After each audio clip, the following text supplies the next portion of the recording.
Bismillahirrahmanirrahim. Assalamualaikum.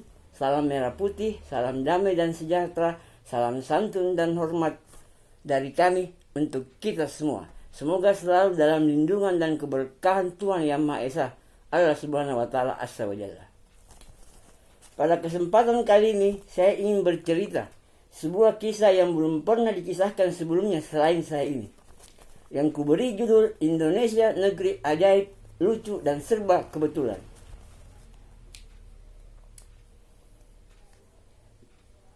Bagi yang menonton video ini wajib tonton sampai detik terakhir agar tidak gagal paham sampai selesai.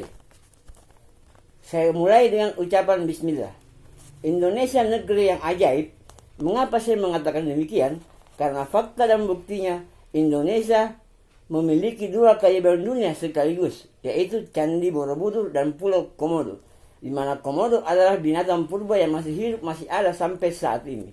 Cuma Indonesia lah satu-satunya negara yang memiliki dua keajaiban dunia di wilayahnya. Tidak ada negara selain Indonesia.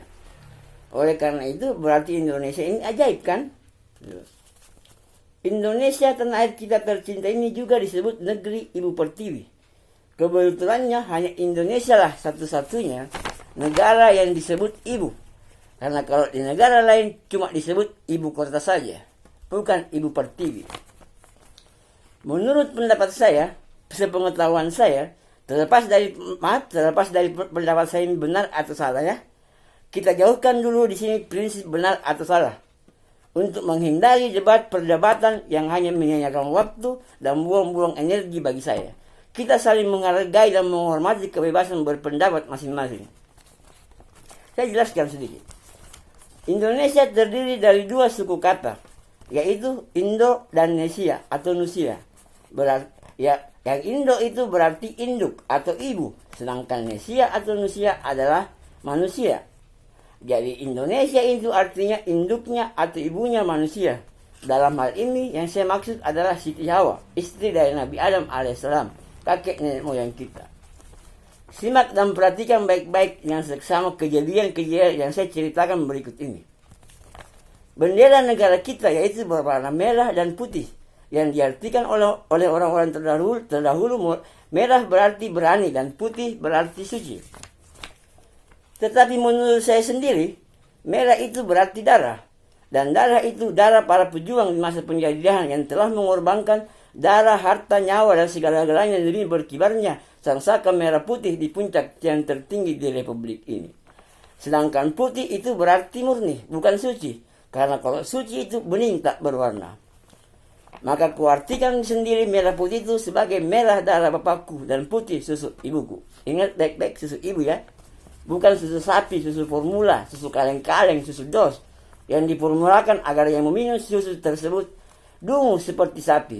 Karena sapi itu melambangkan binatang yang paling dungu. Badannya doang yang gede, otak kosong gak ada isinya. Wajarlah kalau banyak dari anak zaman now pada bahenol. Badan hebat, otak nol. Minumnya sih bukan ASI, susu sapi yang diminum. Sudah bersifat seperti binatang. Senggol kanan, senggol kiri. Tubruk sana, tubruk sini, seperti jagoan. Tetapi itu bukan salah mereka. Salah pada ibunya, yang tidak memberi ASI kepada anaknya dengan berbagai macam alasan. Padahal susunya habis diminum bapaknya yang menetes pada titik ibunya yang di sebelah kiri. Dan di sebelah kanan, tangan bapaknya sambil memeras susunya. Sehingga nggak kebagian deh anaknya. Hanya bercanda sedikit. Mari kita perhatikan ya. Presiden RI dari yang pertama, kedua, dan kelima dan keenam, nama beliau semuanya berawalan Su. Dimulai dari Soekarno, Soeharto, dan Susilo Bambang Yudhoyono.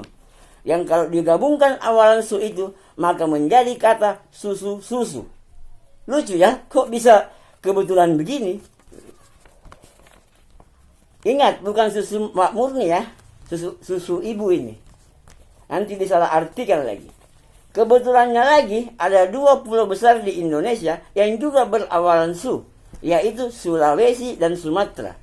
Apabila disatukan, maka jadinya susu lagi. Heran nggak? Kok bisa ya? Mungkin karena di Indonesia Banyak susu-susu diperjualbelikan di dunia nyata maupun di dunia maya, bertebaran di mana-mana. Budaya barat sudah pindah ke timur, dan budaya kita diambil orang-orang barat. Ini memang zaman bolak-balik. Dan di Pulau Jawa, saya lupa tepatnya di Jawa mana atau Jawa apa, ada daerah bernama Wonosobo atau Wanasaba. Kebetulannya pada Al-Quran surah ke-34 bernama surah Sabah. Wonosobo itu atau Wanasaba, itu artinya itu. Surah Sabah yang mengisahkan tentang kaum Sabah atau penduduk Sabah, negeri Sabah. Dan juga menceritakan tentang Nabi Sulaiman yang ditundukkan angin padanya. Artinya beliau bisa terbang dan dapat memerintah bangsa jin. Untuk jelasnya silahkan baca Al-Quran surah Sabah ayat 12-19, surah ke-34 dalam Al-Quran. Kisah tentang Nabi Sulaiman ini dan kisah Sabah ini juga tertulis di patung-patung yang terukir di Candi Borobudur. Silahkan dicek sendiri kalau tidak percaya. Mengapa Candi Borobudur dikatakan ajaib? Karena di luar logika orang biasa, sulit diterima akal pikiran manusia biasa. Sebab yang membuat dan membangun candi tersebut adalah manusia super. Seperti layaknya Superman pada sebuah film yang berjudul Superman buatan Amerika itu. Yang tentunya dengan bantuan dari bangsa jin. Lucunya dan kebetulannya, Nabi Sulaiman dan Superman, nama tersebut keduanya juga berawalan su. Dan juga sama-sama bisa terbang. Superman bisa terbang, Sulaiman pun juga bisa terbang. Maka kalau awalan itu digabungkan, maka jadi lagi kata susu. Kebetulan juga nama FB saya Suparman Al-Makassari, Su juga. Cuma belum ada pasangannya Su lagi. Belum jadi susu, masih jadi Su saja. Sambung cerita. Presiden RI selalu orang-orang yang tak disangka-sangka dan tak diduga-duga. Saya jelaskan ya. 1. Mulai dari Bung Karno. Penjajah tidak menyangka dan menduga bahwa Bung Karno akan menjadi Presiden RI yang pertama. Buktinya, Bung Karno hanya selalu ditangkap, ditahan, dipenjarakan, ataupun diasingkan. Mengapa Bung Karno tidak dibunuh saja? Sekalian kalau memang berbahaya bagi mereka kan? Tapi tidak, bukan? Kedua, Pak Harto. Juga sama nasibnya. Tak disangka-sangka, tak diduga-duga akan menjadi presiden. Karena pada saat itu, banyak jenderal yang lebih tinggi pangkat dan jabatannya daripada Pak Harto. Selanjutnya, yang ketiga, Gus Dur. Sama dengan presiden-presiden sebelumnya. Tak disangka, tak diduga. Padahal ketika itu PDIP lah partai pemenang pemilu pada era reformasi dan Ibu Megawati lah sebagai ketua PDIP yang sangat berambisi untuk menjadi presiden. Saya jelaskan sedikit. Di Indonesia ini tidak boleh perempuan yang memimpin atau menjadi presidennya.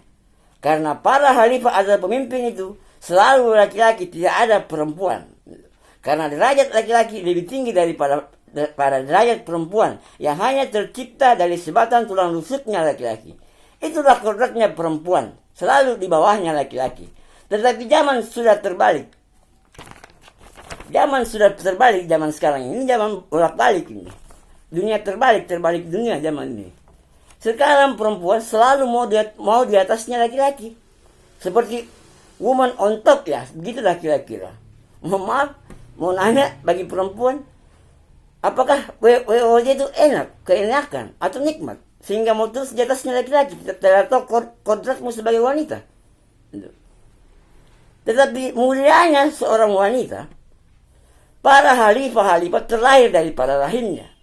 Tetapi hinanya seorang wanita, apabila membuang anaknya, itu akibat hubungan yang gelap itu, yang tanpa bapak, tidak dikenal bapaknya siapa. Itu hinanya perempuan di situ. Karena kalau laki-laki tidak pernah buang anaknya. Kalau laki-laki tidak pernah itu anak, karena laki-laki tidak bisa mengandung itu. Cuma bikin mengandung orang bisanya laki-laki itu. Cuma bikin mengandung bisanya, nggak bisa mengandung dia. Dan hinanya laki-laki kalau dia punya istri anak dan tidak mampu bertanggung jawab untuk keluarganya, itulah hinanya manusia. Laki-laki itu. Ingat itu Bapak, kaum perempuan, kalau laki-laki ingat kata-kata saya ini. Ingat kodratmu sebagai wanita. Laki-laki pun demikian. Yang derajat laki-laki itu selalu di bawahnya, selalu di atasnya perempuan. Tidak ada khalifah di sini perempuan, tidak ada, laki-laki semua. Perempuan perempuan itu hanya tercipta dari sebatang tulang rusuk saja. Itulah kodratmu sebagai wanita. Jadi harus kau ketahui di mana kemuliaanmu dan kehinaanmu sebagai manusia, laki-laki maupun perempuan. Sambung kembali ceritanya. Selanjutnya, Pak SBY juga sama nasib dan takdirnya. Tidak disangka-sangka dan tak diduga-duga menjadi presiden. Yang pada saat itu banyak jenderal lebih tinggi pangkat dan jabatannya dari beliau. Misalnya Pak Wiranto yang juga mau jadi presiden. Berikutnya Pak Jokowi. Sama lagi kejadiannya. Juga tak disangka-sangka dan tak diduga-duga.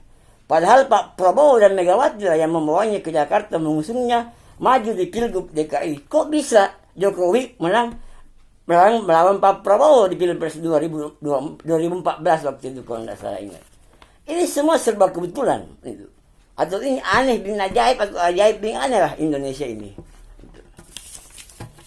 Dan saya prediksikan bahwa Presiden RI berikutnya setelah Pak Jokowi ini pasti sama nasib dan takdirnya. Juga orang yang tak disangka-sangka, tak diduga-duga. Karena itu karena itu sejarah dari awal sampai akhir. Pasti begitu. Ada yang mau bertaruh sama saya, boleh. Saya tantang bertaruh siapapun. Itu. Bahwa presiden berikutnya pasti orang dari tak diduga-duga, tak disangka-sangka. Se-Indonesia ini saya tantang. Taruhan. Nyawa saya sebagai taruhannya kalau ada yang mau ikut bertaruh dengan saya. Itu.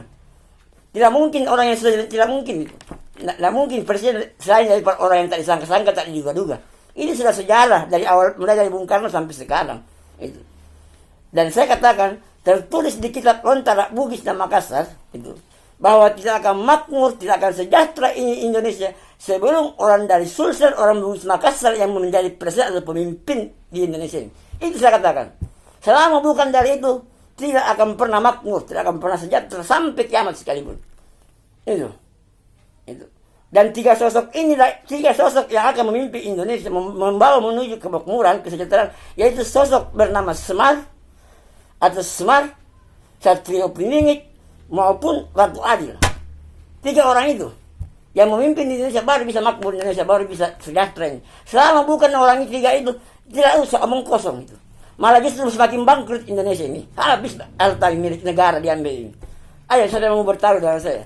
Saya katakan tidak akan mungkin Prabowo. Siapa lagi? Gatot Nurmantio. Siapa lagi? Bupati Gubernur Jawa Tengah. Siapa lagi namanya itu?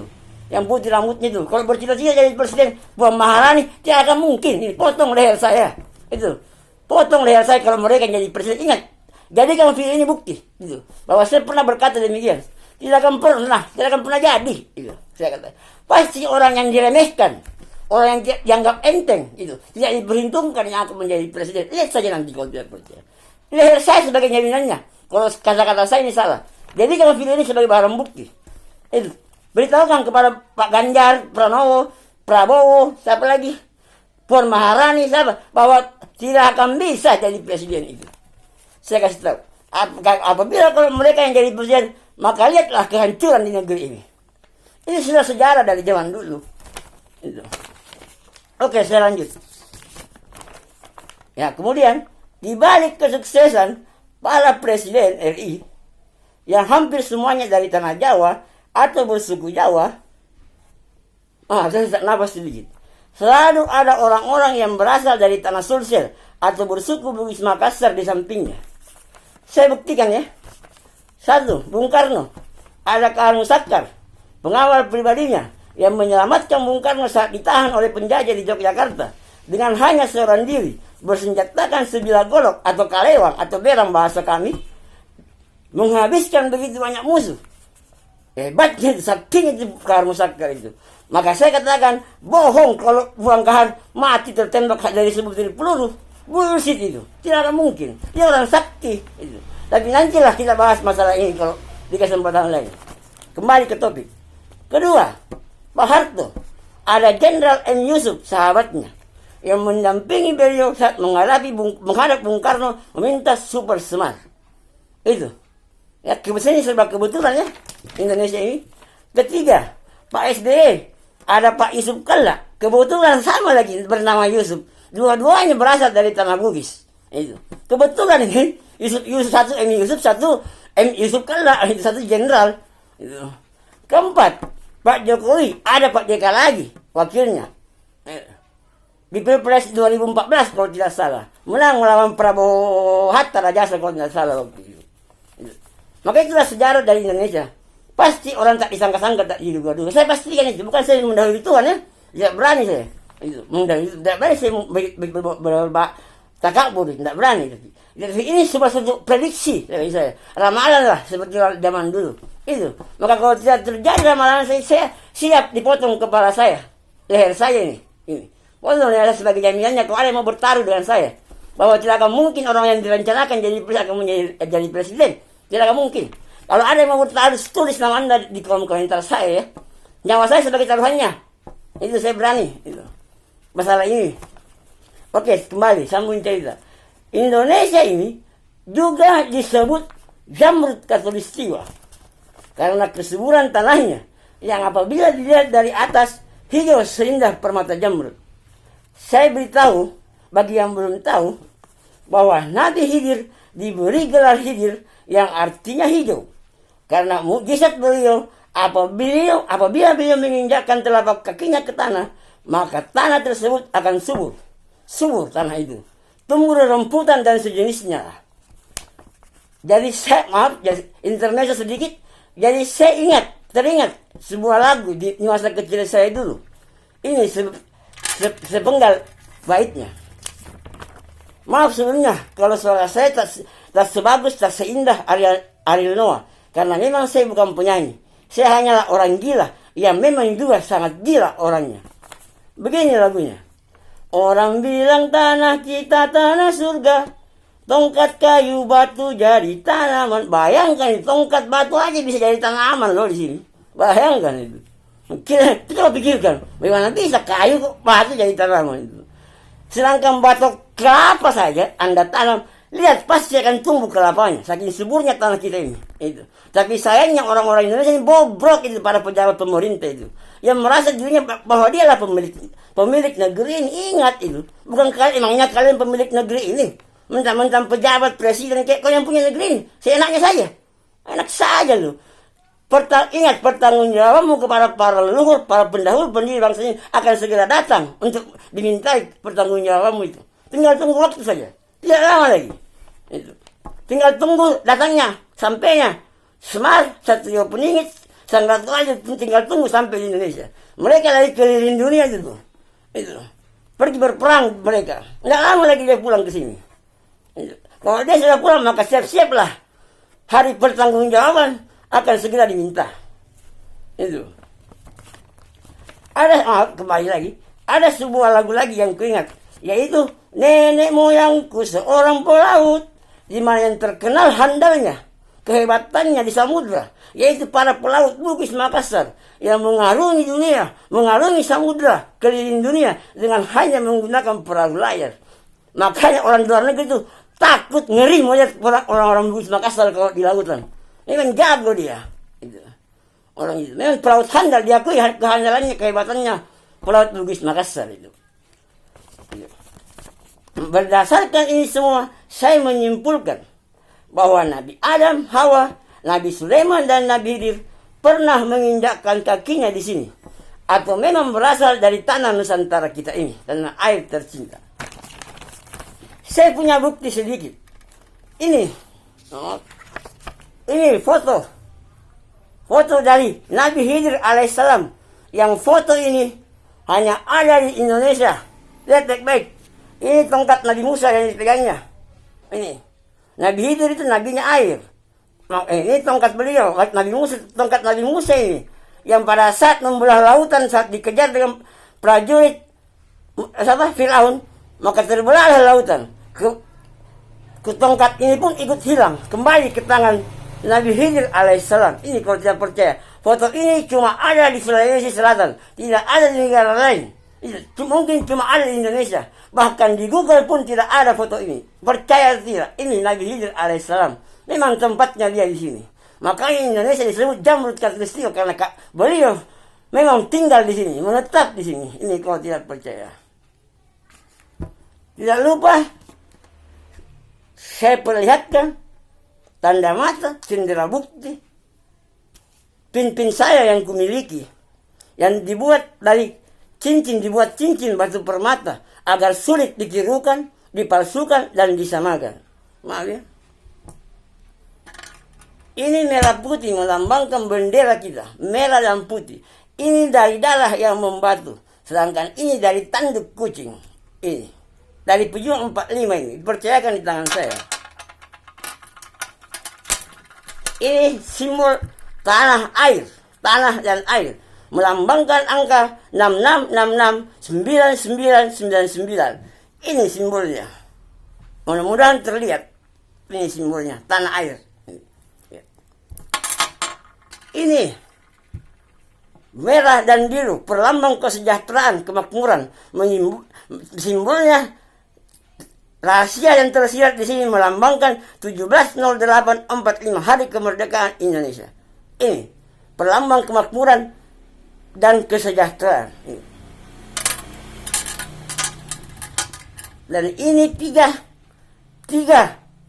simbol Semar. Ini mulai dari ini Semar. Ini juga mudah-mudahan terlihat, ini Semar. Ini juga Semar. Melambangkan tiga sosok yang akan membawa Indonesia menuju kemakmuran, kesejahteraan, yaitu sosok satu Semar. Ini simbolnya. Ini dua, Satrio Piningit. Ini simbolnya. Satrio Piningit. Itu simbol Semarnya. Dan ini sosok perempuannya, Sang Ratu Adil. Ini sebagian dari pin saya ya. Masih banyak pin-pin saya. Cenderamata tanda bukti saya. Yang semua para leluhur, para pendiri bangsa ini, para pendahulu, percayakan di tangan saya untuk menjaganya. Itu. Sekian dan terima kasih. Nanti disambung kembali. Salam merah putih, salam damai dan sejahtera, salam santun dan hormat dari kami untuk kita semua. Wassalam.